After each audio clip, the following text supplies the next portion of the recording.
On Monday, Secretary of Transportation Pete Buttigieg joined Chicago Mayor Lori Lightfoot at O'Hare International Airport to announce that construction will commence on new terminals. Buttigieg, who has served as the head of the Transportation Department since 2021, has spent the last year traveling the country and promoting new infrastructure projects. Many of the new public works are thanks to the bipartisan infrastructure bill, which has been a signature accomplishment of the Biden administration. Lightfoot is currently in the midst of a tough re-election primary campaign. She has sought to highlight tangible advancements made during her tenure, as she faces several strong Democratic challengers. There must be something exciting happening at O'Hare today. Nice crowd. I'm grateful for everyone who's here. Let me first thank Jamie Rhee, who I believe is the best airport administrator in the country. You can clap for that. Jamie and I have known each other for a very long time, and I think she was meant for this role. She reminded me this morning that she started out here as a foreign language interpreter many years ago, and I am just extraordinarily grateful for everything that she's done to make sure that O'Hare Airport keeps leading on a global stage, even through a pandemic. The work that's been done has just been extraordinary, and we wouldn't be here, Jamie, without your leadership. So thank you so much.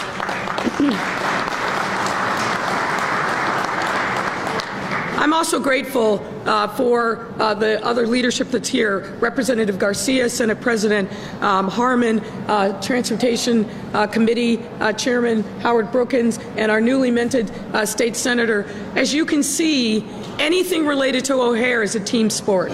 While it's important for Chicago, it's incredibly important for Chicagoland and for Illinois. So everything that we do here has a ripple effect across the entire Midwest, and I'm grateful for the support of the leaders who are here. And of course, I've got to thank our friends in organized labor, and I'll talk in a moment about that. But this is about making sure that we remain competitive on a global stage, that we continue to build great jobs here so people can live a good life. And that starts with making sure that our friends in organized labor have the opportunity to participate in the building of this next phase of O'Hare International Airport.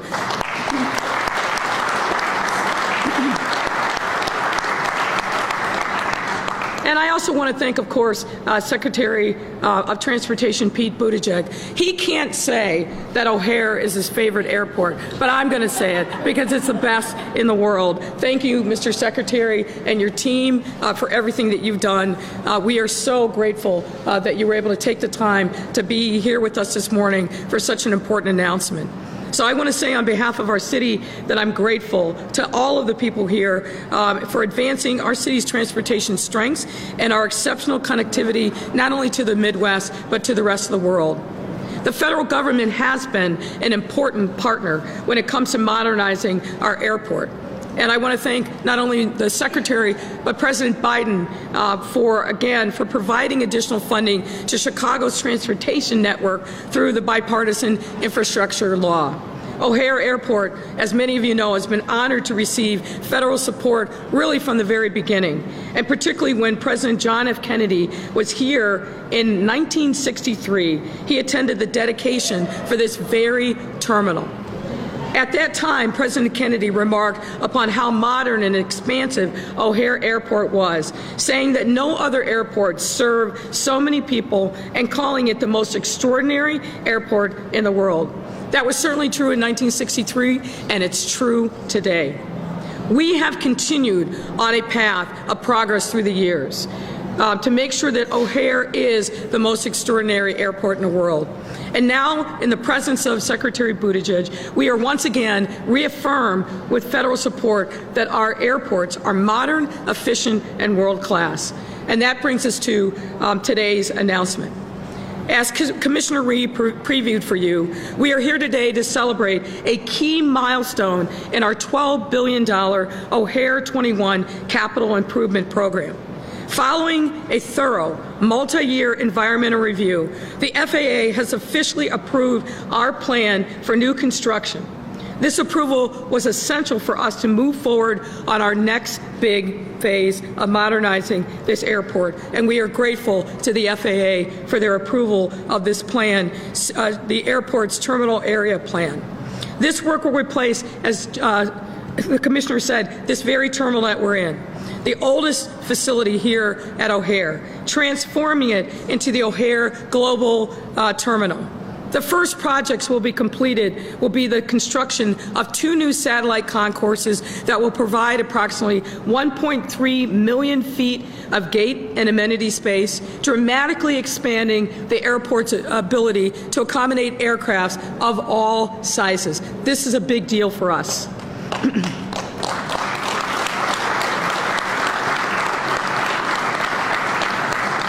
We will next launch the O'Hare Global Terminal, one of the most significant terminal developments in America, which will transform the terminal we currently stand in and more than double the amount of space. If you haven't seen some of the initial plans by the gang group, you're missing out. It is an incredible treat. We are extraordinarily excited about putting these plans into action.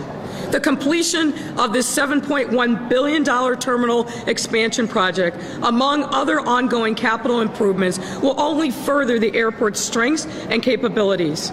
The terminal area plan, in particular, will improve the passenger experience with updated facilities and amenities, reduce air taxiing times and wait times for gates, and cohesively integrate all 4 O'Hare terminal facilities and provide for significantly improved domestic and international connections.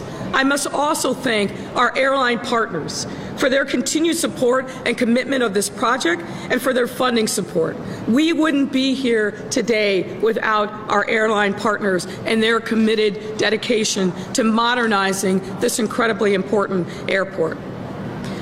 O'Hare 21 will also deepen the airport's already profound economic impact on our city and our region. Currently, O'Hare contributes $65 billion to our regional GDP. You all must not have heard me, so I'm going to repeat it again. $65 billion to our regional GDP. That is incredibly important, not only for our state, but for the entire region. And O'Hare provides 615,000 annual full-time equivalent jobs, which represents 10% of our regional employment. O'Hare 21 will add to this impact by creating more than 26,000 new construction jobs. Yes, clap for that.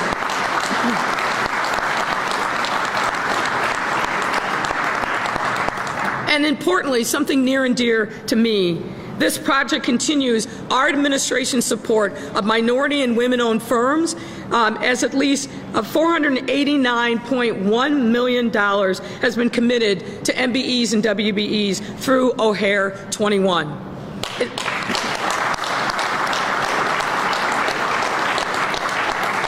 And ladies and gentlemen, it's thanks to projects like these, as well as the airport's expansive workforce, that O'Hare continues to maintain its status as one of the busiest airports in the world. And in fact, just recently we announced that Chicago is now one of only 5 cities in the world to offer direct flights to every continent. For that reason and more, I'm proud to continue launching projects that improve the passenger experience, increase our capacity to serve millions of travelers from all over the world every year, and create jobs, jobs, jobs.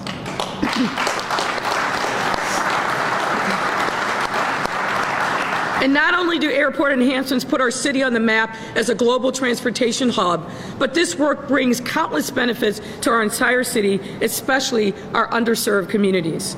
Under my administration, the Airport Authority has deepened its commitment to diversity and inclusion by reimagining contracting processes with a focus on equity and by building a diverse workforce. By the end of the year, CDA will spend $191 million contracting with MBEs and WBEs certified firms, opening up doors of socioeconomic opportunities for firms that had not previously had access to this incredible economic engine we call O'Hare.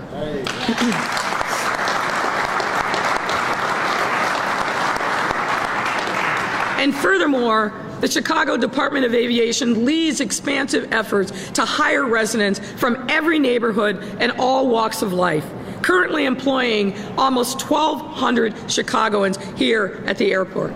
Additionally, this construction work will be done by union labor.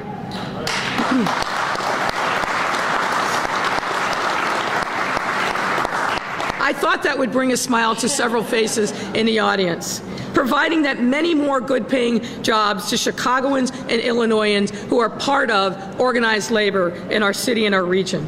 And of course, this revolutionary project is not the only one taking place at O'Hare.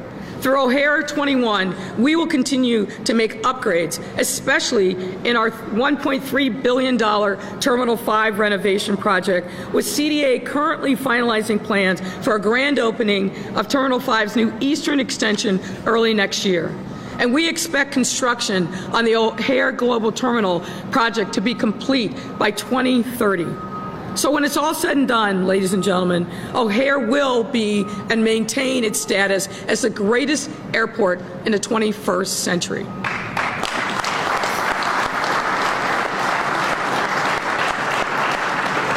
So I want to thank everyone for being here, our elected officials who we need support, state and local. I want to thank, and federal, and I want to thank all of our friends in organized labor. I want to thank the airlines, and especially I want to thank the team that is working tirelessly every day to make sure that we not only say we're the greatest, but we do it through our works and deeds to make the traveling experience the best possible in the world. And with that, I welcome Secretary Buttigieg to say a few words. Mr. Secretary.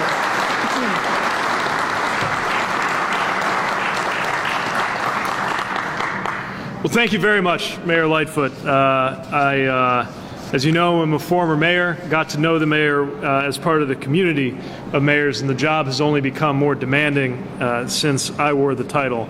And Chicago has a lot to be proud of right now, and I'm proud to be part of this with you today. Thank you.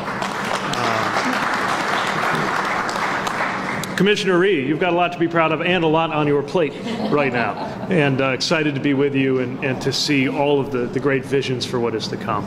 Representative Garcia, so thankful to you and your colleagues. I hope everybody remembers that whenever something is being built with funds from the bipartisan infrastructure law, the reason we're able to do that is because the representative and his colleagues, including so many from your delegation here in Illinois, Representatives Quigley and Krishnamurthy from this area, and I think all of your House Democrats, the occasional House Republican, maybe not from Illinois, supporting this law, but they did it even after it was declared dead. And of course, your terrific senators Duckworth and Durbin made that happen too, and we're thankful for it.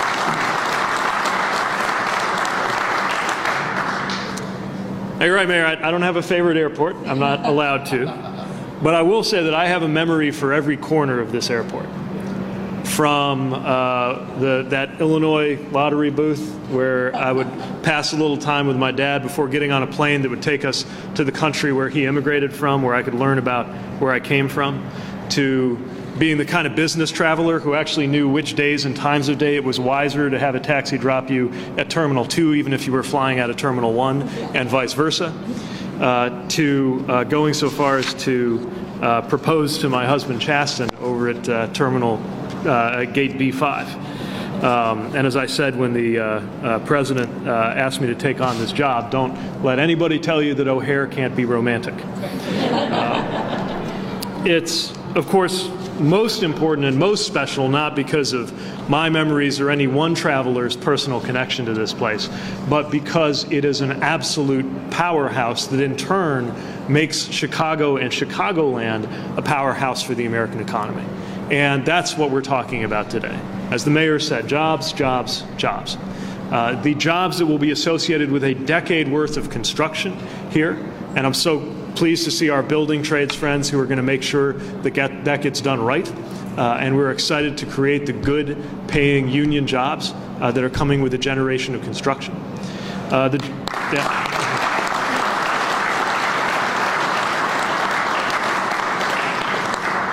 The jobs of all the people who work here, from the air traffic controllers that I was just spending time with up in the tower, to, of course, the flight crews, the pilots and the flight attendants, and the ground crews and the mechanics, but also workers who don't get enough recognition, who are indispensable to these places operating, like those who work at the concessions here, and the people who are pushing the wheelchairs. Everybody indispensable to the symphony that is a major international airport working properly.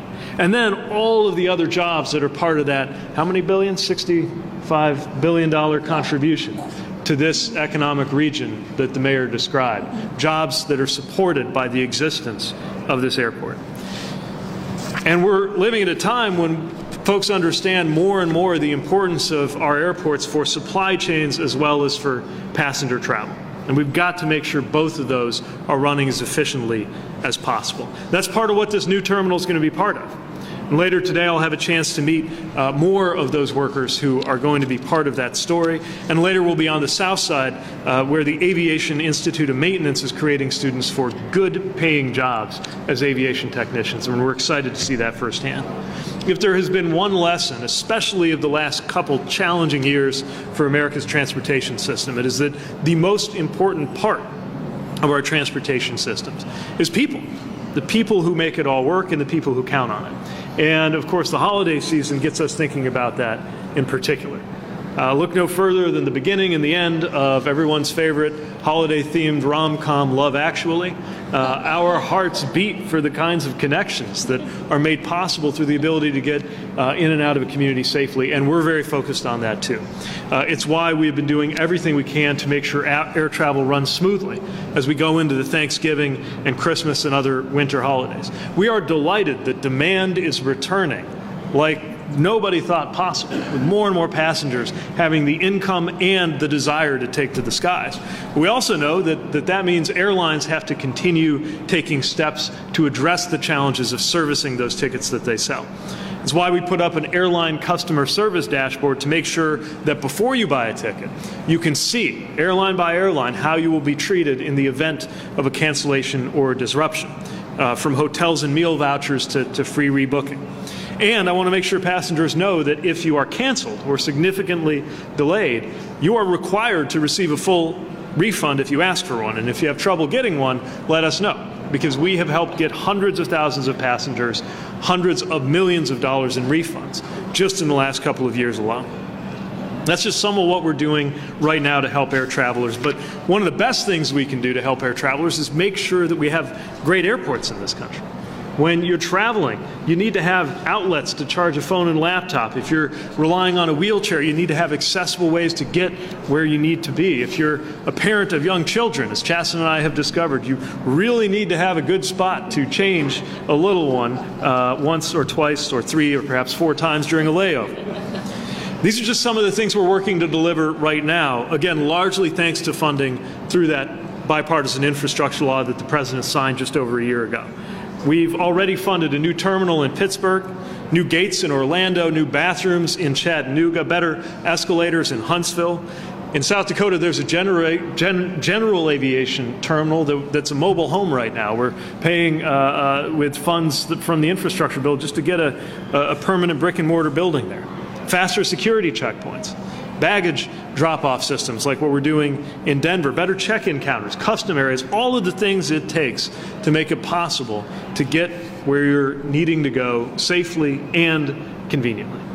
So there is a lot of magic that goes into aviation, and there's a lot of good old-fashioned blocking and tackling on the part of the leaders, on the part of the workers, and on the part of U.S. Department of Transportation. What I want everybody to know is that our department is here to make sure that passengers are served with world-class air service here at this gateway to the rest of the world that helps make the American economy what it is. So congratulations to everybody on today's announcement, and we're looking forward to more big things to come.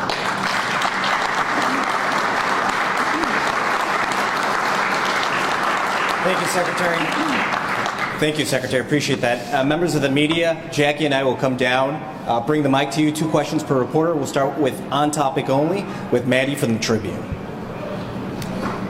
Thank you. Hi, yes, I'm from the Tribune. I was just wondering if you could outline some of the next steps? I know you have this green light from the FAA, so when could construction really start with that satellite constellation? Yeah, that sounds like the CDA question. Great. Thank you so much. So right now, our global terminal, the connecting tunnel that will connect that to the 2 satellites is about 30% design. So we're going to continue to have those critical discussions with our airline partners to move forward, but a lot of enabling work is already underway. Thank you. Raj, Reuters. Mr. Secretary, you mentioned about holiday travel. How confident are you that airlines are prepared to handle the holiday travel rush? And should we expect any kind of chaos that we saw during the summer travel season? So we're definitely in better shape than we were this summer. I was extremely concerned about the delays and cancellations we saw in the early part of the summer. That's when I called on airlines to take steps like more realistic scheduling, so that they were only selling tickets they knew they could serve. More aggressive hiring, including stepped up pay, and we've seen a number of airlines take those steps. And then redoubling our efforts on things like rulemakings to support customer service. All of that, I think, has contributed to real improvements. I would not say we're out of the woods yet, but I am cautiously optimistic about this week being off to a good start, and we're going to be watching this very closely as we go into the other peak holiday travel times that are coming in the next few weeks. Thanks, Secretary. Sally, Fox. Hi, Sally Schulte from Fox 32. Today you're talking about the future of aviation. Of course, a lot of people just want to know about Wednesday when they get on those airlines. I know you're talking about it's better than where we were in the summer and that airlines should be prepared, but what if a lot of employees are calling in sick? What if we have those weather things? What can you say to people who are very worried that they are going to face those same nightmares? Well, the biggest thing I want passengers to know is that our department has your back. First of all, with transparency, and then secondly, with enforcement. That's what we're doing with things like the announcement a few days ago that with millions of dollars in fines, we have helped to get hundreds of millions of dollars in refunds to passengers who did get stuck. Our overall goal, of course, is to make sure that doesn't happen in the first place. Now, we live in a world, especially with Midwestern weather, where the cancellation rate's never going to be 0. But when it gets as high as 3 or 4%, which is what we saw in the summer, that is enough to cascade through the system, and it can take days to recover. Right now, we're seeing it closer to between 1% and 2%. That's a rate of sometimes inevitable cancellations that the system can handle in terms of people getting rebooked and taken care of. We're going to continue watching this very closely and making sure that we're making operational improvements and partnering with airlines that do seek to do the right thing. For example, deconflicting airspace, understanding each other's operations. I'll give you an example that's not here in the Chicago area, but will affect a lot of Chicago passengers. In Florida, we have several complicating factors at the same time. A lot of extreme weather, military activity, an increasing number of commercial space launches, and staffing issues sometimes on the air traffic control side, in addition to demand that in some cases actually higher than it was before the pandemic. There's no way we can prepare for that without sitting sometimes daily side by side with FAA and the airlines to troubleshoot issues. And when there's an opportunity to do that, we're doing that, as well as the broader steps to hold airlines accountable for how they treat passengers. Sarah, ABC. Probably a question for the commissioner. Just in terms of this project, when will you break ground actually on this new terminal? And also, since it's not going to be complete for another 7 years, what kind of advice do you have for passengers who are going to have to end up putting up with years of construction?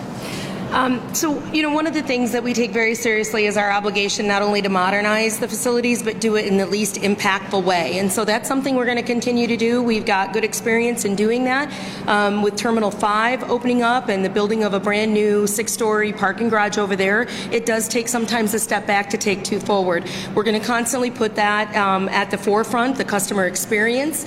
Like I said, we're currently at 30% design. So we're going to continue designing, continue working with our airline partners and identifying perhaps best practices and new ways to deliver this project. But it'll be delivered in phases, with the first phase being the Satellite 1 for the gates off of the B concourse in Terminal 1, or C concourse in Terminal 1. Greg Hines, Cranes. 2 questions, one for the Commissioner, one for the Secretary. Commissioner, the total cost of this project was estimated at $8.5 billion when it was unveiled in 2019. What's the current estimate? So the project was in 2018, and it was $8.5 billion with escalation each year. So we've provided for escalation. It also had pre-approved projects, it had existing projects, and then there are currently projects underway that we are negotiating for additional approvals with our airline partners.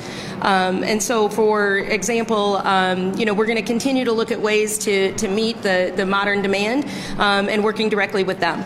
So right now, that is, we put out the public, the documents and the bond offering we had not long ago detail out exactly how we got to that number. But it is escalation that has included that, as well as some new projects that have been added since that time. Current figure. So 12.1 is what was in the offering statements that we released, and I might add that we were one of the only airports to receive an upgrade in our bond, and out of 2 different rating agencies. So we came out of COVID better than we went in our financials. Thank you. Mr. Secretary, the Commissioner clearly said she'd like to get some AIP money or other federal funds for this. What are the odds of that happening? Well, I can't speak to a competitive process before we make an announcement, but I certainly would not be surprised to see several applications for our programs come in from O'Hare, and I would not be surprised to see a lot of strong applications come in. Marty, Daily Herald. I have 2 questions, one for the Secretary and one for Commissioner Reedy. In a few years, a toll road is going to break into the west side of O'Hare, and there will be a new western entrance at O'Hare. So how does all these improvements tie in for what people coming to the west side can expect for getting to the new terminals? Is there a western terminal on the horizon? So obviously, ingress and egress out of O'Hare is severely impacted because there is only one way in and out. And we often joke about the Elgin-O'Hare Expressway, which did not go to Elgin or O'Hare, will now finally connect those critical pieces. What we'll really do is provide a roundabout of O'Hare, diverting traffic unnecessarily out of the core. So it will make it more seamless to get to O'Hare. We're currently working with IDOT on additional changes to be through their capital expenditures on the entrance into O'Hare and sort of untangling all of that I-294, I-190, the Rosemont exits. So there's a lot of work being done on the ground transportation. As far as triggers, we do have built into the 2018 Airport Use and Lease Agreement certain triggers that once we reach those in passenger count, it does unlock additional funding for West Side development. What is funded is it will be an employee parking lot, which will continue to divert that unnecessary traffic for all of our airline partners to operate off of the west side. So that is funded and is part of phase 1 for us. Julian Cruz, WGN. One more quick one for the Secretary. One basic need for passengers is to have enough room when they sit in their airplane seat. And there's been concerns about shrinking seats. I believe there's some minimum seat standard rulemaking going on. Can you update on the status of that? Yeah, so that is a process based on safety, and the FAA has that based on the concerns about what level of shrinking seats could have an impact on safety. I don't have anything to say that's determinative about that beyond the process that's played out. There is, though, there's a safety level, which is a floor, and then there's customer service concern, which goes beyond that. And that's where we think it's an example of the importance of transparency, so customers know what different airlines will do, that not all airlines are alike. And it's something we're bearing in mind as we continue to expand our new customer service dashboard and consider other elements to introduce to it in addition to the first round, which was those things about what to expect if you get a cancellation or delay. Julian Cruz, WGN. Secretary Buttigieg, welcome to Chicago. And just wanted to ask you, we've done some stories recently with flight attendants complaining about the uptick in assaults that they've experienced on board airplanes. And they've pointed to certain things regarding no-fly lists that the airlines might maintain about belligerent or violent passengers, and complaining that that no-fly list doesn't get shared between airlines. And the end result is you might have an individual who allegedly assaults a flight attendant, and then they get put on another flight the next day. Is there anything that your agency can do to try to deal with this situation? Is this something that's in the works? Yeah, first of all, let me reiterate that it is completely unacceptable to mistreat a member of a flight crew. And when we see these cases of unruly passengers, they need to know that they are not only harassing a flight crew, but endangering entire aircraft full of passengers. For that reason, the FAA has adopted a very strong stance, and a number of these unruly travelers have been held to account with major penalties.